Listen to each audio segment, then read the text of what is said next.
Hello everyone and welcome back to Lucky Loaders 15, where I'll be giving you 3 picks for tomorrow's racing. Now before we get stuck into them, I quickly want to reflect on how our tips performed today. In the end, it wasn't the best day here on my YouTube channel as we had a few disappointing results. It all started so well though because my extra tip at Banger on D was able to get the each way money there at 7-1. He ran a valiant race. That was Furious de Sergei's. I thought he was going to win at one point, but he was just chinned in the closing stages, and yeah, he was our only good result. But then after that, you have to say it was fairly disappointing. Gentleman at Arms at Nottingham just couldn't dominate the race. He wasn't able to get into a more forward position. That's when we normally see him to best effect, when he's ridden up there the pace. And yeah, he was just suffering in midfield and kind of knew his chance had gone at that point. So that was slightly frustrating there. The nap as well, Raderberg. I don't think he got the race run to suit at all at Kempton actually. Some of you might say he had every chance from where he was because he was just tracking the pace. But in the end, nothing from the front end actually stayed there come the end.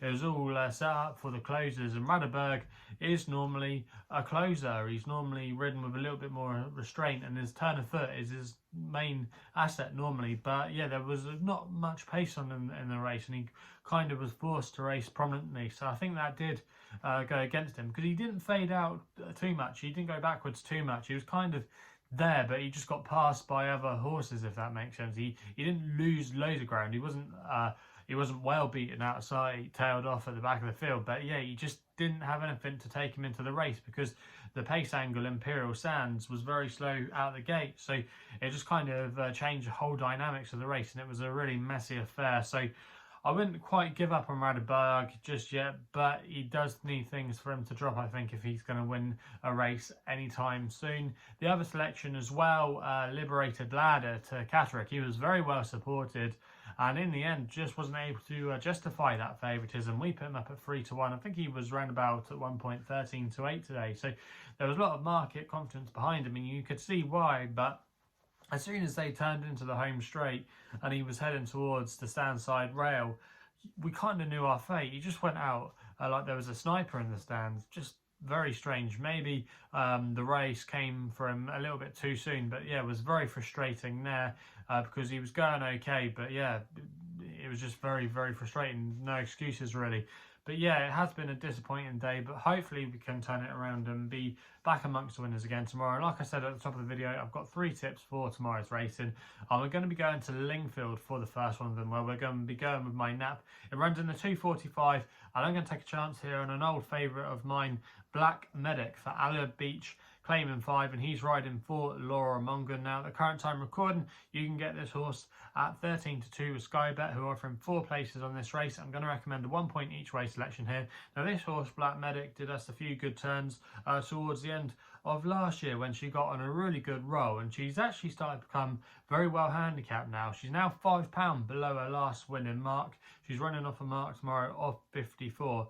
And she's kind of a horse that I think when she's in a rich vein of form, it's kind of the time to catch her because she can be quite a consistent type. And last time we saw her, she definitely ran her best race for some time. That was over 7 furlongs, and she made eye-catching headway to finish in 4th place. Now tomorrow she's going to be stepping up to a mile, which I think will suit her a lot better. And yeah, I think she's got a really good chance tomorrow to capitalise from a good draw as well. She's got a good draw in stall 4, so she's not going to be racing out wide. Hopefully Alid can get into a good position, just be tracking in mid-division, you know, and then be towed into the race, you know, and then use her kick down the home straight. I just think that yeah, she's coming to a little bit of form now. This is the time of year that you want to be keeping her on side, and she's quite a big price in this race. I think He's Our Star has taken too much out of the market, yet to win on the all-weather, and it's too short if you ask me. He is a consistent type, probably will be there or thereabouts, but I just think Black Medick, it was an eye-catching run last time out, and there's a lot of things to like about her. She's well treated on her old form, she's got a good record over this course and distance. Yeah, I think she's going to go very close in that race tomorrow, and that's why I'm going to recommend her as my nap of the day in the 2:45 at Lingfield. We then go for a bit of racing at Salisbury for the 4:42, where I'm going with my next best here with Majestic Dawn, currently available at time recording at 6-1. I'm going to recommend a 0.5 each way selection here for Mohammed Tabdi, claiming 7, and he's riding for Paul Poole and Oliver Cole.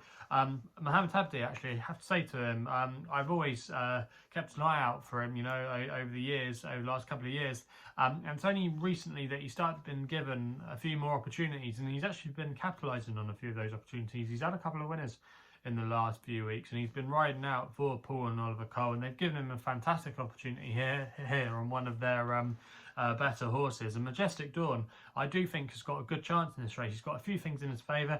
The ground, most notably, will be in his favour tomorrow. He loves soft ground. There could be a bit more rain to come, so he's going to be right in his element there with cut in the ground. A few of these do like cut in the ground, but I just think he brings a little bit of a class angle to this race. You know, last time we saw him, he finished third in Group 3 at Haydock, where the form of that race has worked out not too badly. Foxtails ran a good race a couple of weeks ago at Newbury, so the form there doesn't look too bad. Ran in a warm handicap at Goodwood when he had excuses that day. Former Cambridgeshire winner as well last year, so he is a class act on his day. And even though, yes, he has been rated in those mid 100 marks, he's got £7 off his back tomorrow, which in essence is going to be making him running off a mark here of 97. I think he's got good claims in this race. I think he'll go very, very close. Poole and Oliver Cole's team are going okay as well. They've had a couple of winners as late in the last fortnight, so plenty to like tomorrow. He'll be up there. He's a horse that likes to be handy normally.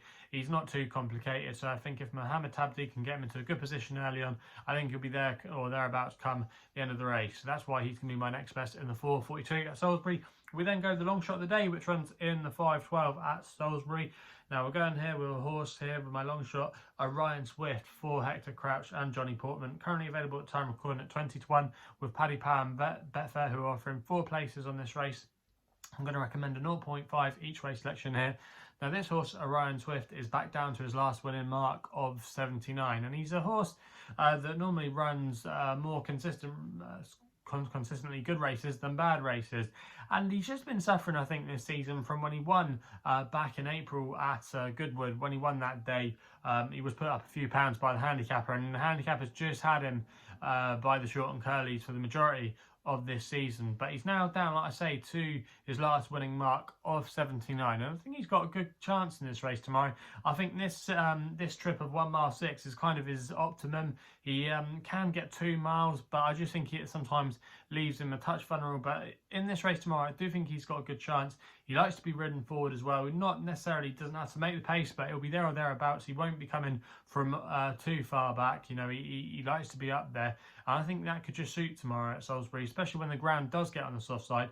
They don't always come back to you, and it can be hard to make up ground. So I think those tactics that are normally deployed on him will suit him will serve him in good stead tomorrow, I should say. And I think he'll go fairly well. He's got a proven record as well when there's been a bit of ease in the ground, plenty of good efforts when there has been rain around. You wouldn't want it too bottomless, but if it is soft, perfectly capable of handling it. And even his last run, to be fair to him, at Sandown, when he finished in 5th place, it wasn't a bad run at all. That form has been franked.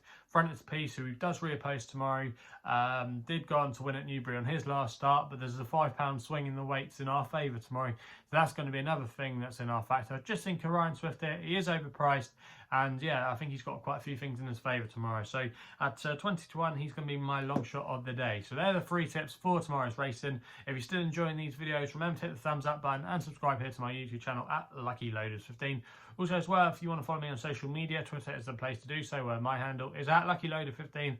And you want to find out a little bit more about myself, my website is www.chrisloaderracing.co.uk. So please go responsibly. Hopefully we can have some winners for you tomorrow, and we'll be seeing you soon.